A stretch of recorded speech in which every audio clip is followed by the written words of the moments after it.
Lonely around the holidays. Hi, everybody. This is a really intense topic. Being lonely around the holidays, any holiday, can feel really disconcerting, painful, confusing. And I'd like to talk about this for a little bit and give you some solutions. I know that there have been many holidays where I have felt very lonely. Some of the holidays I was around people, but they didn't understand me, or they misunderstood me, even worse. And though they care about me and loved me, they didn't get me. So on some deep level, there were people around and it looked like the good, happy family and the perfect meal and all of that. But inside there was loneliness because of not being understood. There's also the loneliness because we're missing somebody. There's been so many people passing away and moving that sometimes we want to physically be in the presence of somebody and they're not there and we feel lonely. And sometimes, often, I think, we have a story we tell ourselves in our mind, a belief in our mind that tells us how it should be.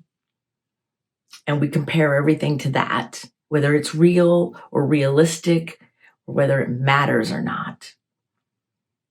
And then we judge based on that and we feel lonely. And sometimes we yearn to be around people that we would call family or friends, and it's not good for us for whatever reason, whether it's abusiveness or behaviors that don't serve us or something. But yet we want to make everything okay just for the holidays. So just this once, can I please have a connection, a relationship that matters? But see, the holidays don't change it. The holidays don't make it any different. In fact, if anything, it exaggerates the pain. I feel it with my own family. It's not just for some of us. I think all of us feel it on a certain level at times. And we wish it was different. And it's not going to be. It's not going to be different. That's the difficult part. The hopeful part is that when we release the idea of comparing ourselves to others or comparing ourselves to what we think it should be or how we want it, but it's not. I mean, after all, it's not a commercial that we see on TV that makes it all look all hunky-dory and perfect, when the truth is we know that there's lots of complicated, complex situations. I was even speaking to a client recently, and he shared about how they had the perfect holiday meal going, all the children and the in-laws and the da-da-da-da-da, and everybody was there, and they were going around and asking the children to say what they were grateful for. The one child said they were grateful for another person in the family, which is beautiful for a small child or for anybody. And then another older person in the family called that child a name. And then the person telling me the story stood up for the child. It looked perfect. But one of the older family members' unresolved grief or jealousy or pain spewed out in a not so pretty manner. It happens all the time. And some people want to pretend like it's not there during the holidays. Like, can't we just get through the holidays? What does that mean? Get through Thanksgiving and Christmas? Well, what about Hanukkah? Does it mean getting from Halloween to Valentine's Day? What holidays are we talking about? Birthdays? We have all these beliefs and these trainings, these trances, I call it, that make us think something should be different than it is. Marketing has done that to us over the years too. And it's not right. It's not right. So one of the biggest ways to not be so lonely around the holidays is to shake your head a little bit and come out of the trance. Like, If it's so important to be around somebody because it's this one holiday day of the year, but you're not around them much the rest of the time and you don't really interact with them. In fact, you're not even sure you really want to, then that doesn't make any sense, does it? That just because it's a holiday and there's a cultural belief about something that we should fit into that paradigm when maybe we never fit into it to start with. And it's okay to make choices that are for your own health and your well-being. And it's okay to make a choice to do something out of love, not obligation. When we do something out of obligation, we are acting in fear, and everyone can feel it, and fear weakens your immune system and it weakens your body. So the guilt holidays, where people migrate to where they think they should be because of guilt, lowers your immunity, lowers your muscle strength, impairs your body. So who are you taking care of? What are you really doing? Ask yourself some of the deeper questions. What does the holiday even mean to you really anyway? And how can you celebrate it in a meaningful manner?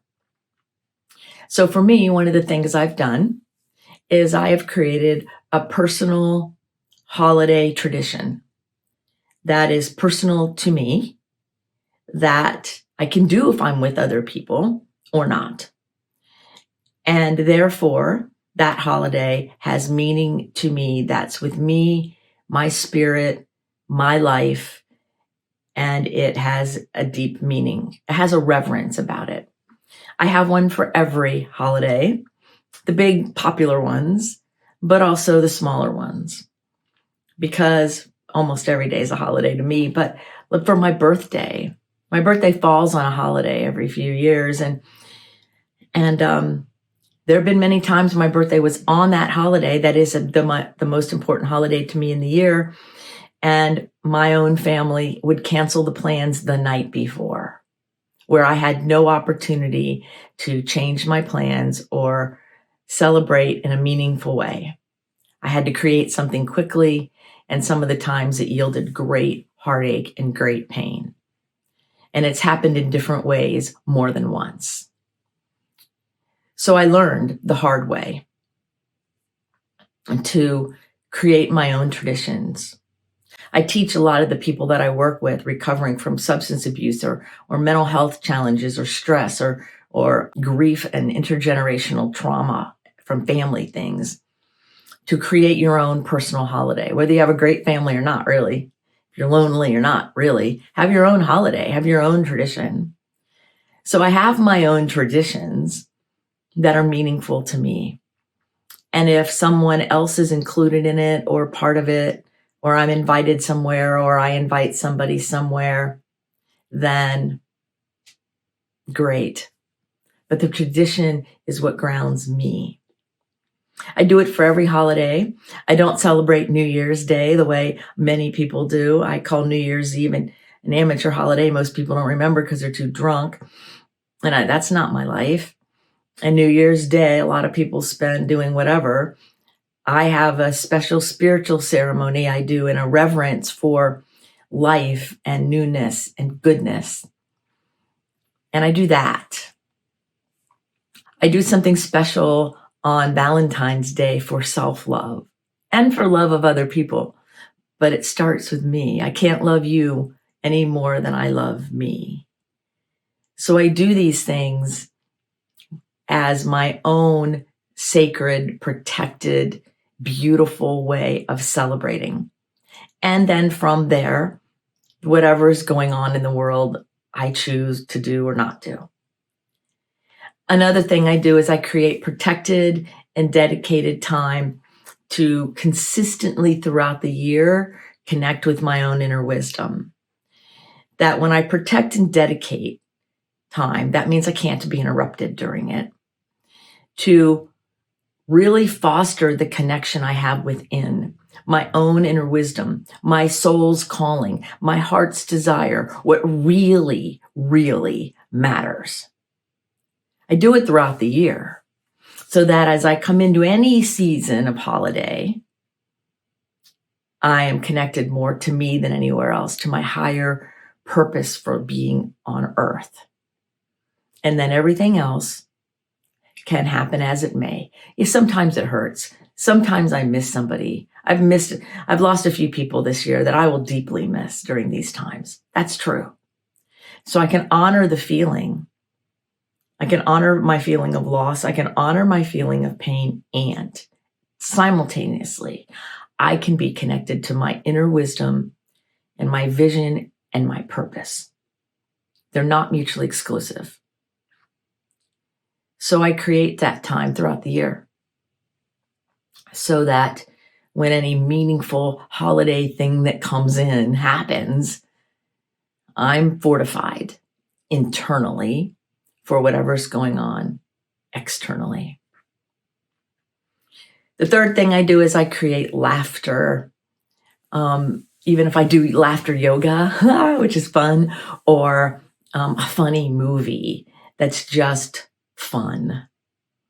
I create laughter even at myself. Sometimes when I get all angry and all bratty, I just start laughing at you like, look at you're being a brat, instead of getting all into it. And I give myself permission to laugh because laughter helps our brain. It helps our life. It reminds us that there's more to life than our loneliness or our pain or our grief. There is much more. So I do that. I also find time to honor the emotion, to honor my feeling of loneliness. I give myself 10 minutes each day from 10 to 10:10 in the morning. And if I miss that time, I have to wait till the next day. I give myself permission to go, I feel pretty lonely. I feel lonely because my friends aren't calling, or I feel lonely because people say, I'll call you back, and it's months or maybe a year or two. I feel lonely because my closest friend from high school allows the trance of her husband to distance herself from her friends, not just me.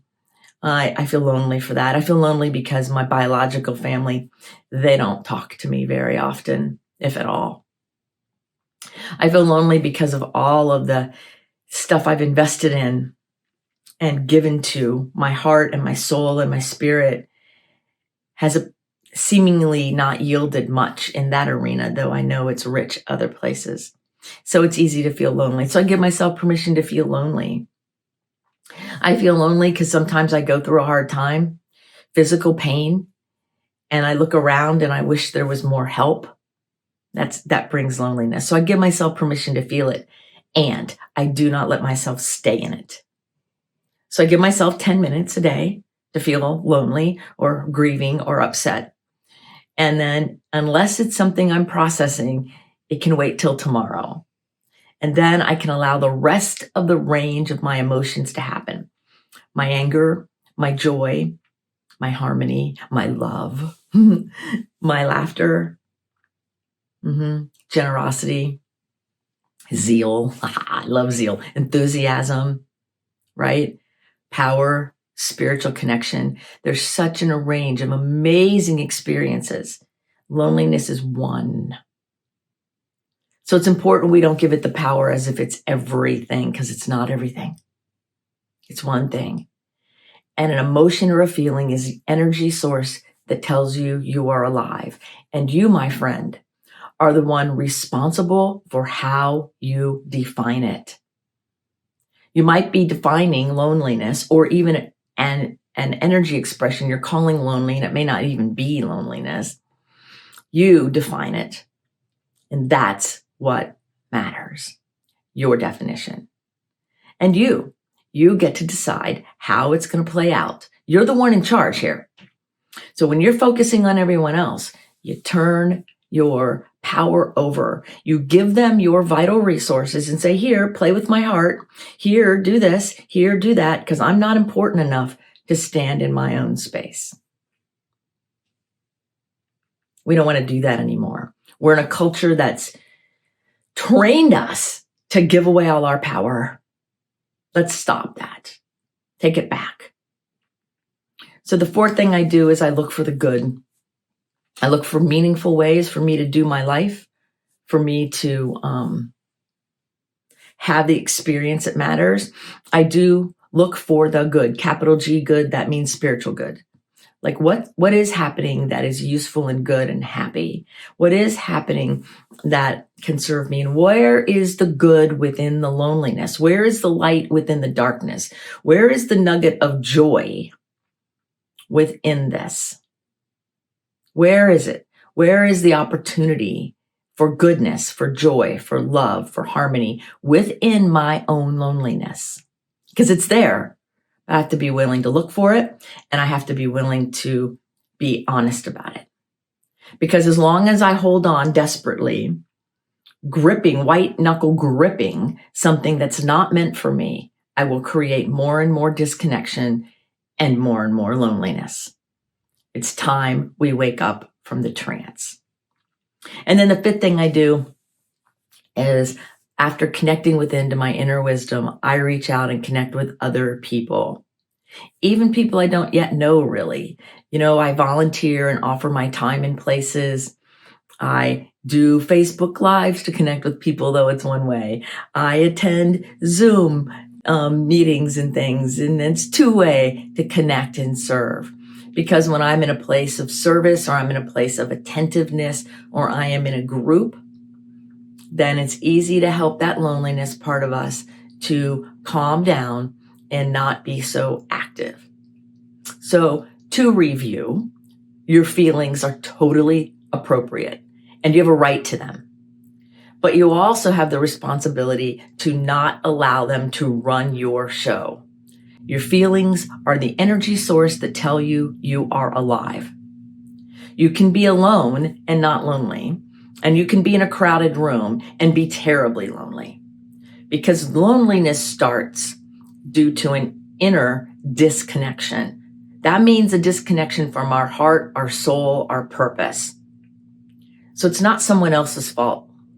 It's our own responsibility to get more and more honest, more and more connected, and more in integrity with our mind, our heart, and our soul. That's how we heal loneliness. And then we work on the human part. We create our own traditions that have meaning, deep meaning to us. Like, I collect Santa Clauses, and everybody thinks that's goofy. Well, in the metaphysical world, Santa Claus represents unconditional love. Yeah, Santa Claus represents unconditional love. For me, it's not tied to a holiday in the same sense that maybe others it is. For me, Santa Claus represents unconditional love. So I see a Santa and I think of unconditional love. Beautiful, right? That's a whole lot better than going, oh my God, it's Christmas and where is everybody? And lamenting. Or I don't do Christmas because it was so terrible when I was a kid. Or I don't believe in it. Well, that's fine, but we don't have to be angry. And we don't have to create loneliness. Same thing with Hanukkah. I have friends of mine who love the tradition of Hanukkah, which I do. I love it. And others who have family discord and they go, I don't like Hanukkah. Well, it's not Hanukkah's fault. It's not Valentine's Day's fault. It's not Mother's Day's fault. It's not Easter's fault, right? It's not Labor Day fault or Memorial Day's fault. It is not, the International Day of the Dog's fault. Anytime we have an anger or separation, we need to look within for the answer. Look within and get connected internally, and it will heal your loneliness, whether you're alone or in a crowd, whether it's a holiday or not a holiday. But when it's around the holidays, remember, loneliness around the holiday season is generated largely by a belief system and a culture that feeds on your pain, your fear, and your guilt. So the best way to deal with being lonely around the holidays is to look within throughout the year, right? And heal that disconnection. And begin to love yourself and have compassion for yourself in a new way. Celebrate each day and each holiday with a special personal tradition. And then, my friends, you stand in your own spiritual and human authority to make good decisions for who you're with, who you choose to keep at a distance, how it all works in a way that serves everybody. Because nobody wants people around them that don't want to be around them. And some people are so unconscious that they don't even realize it. So if you're listening to my voice still, then that means it's a part of what I'm saying that's resonating with you. So it's okay to give yourself permission to do something differently. It's okay. Do it. Try it out. If you don't like it, you can change it. You are the one responsible for your happiness. You're the one you've been looking for fulfillment and joy and peace. And so with that, my friends, until the next episode of Someone Gets Me, be well.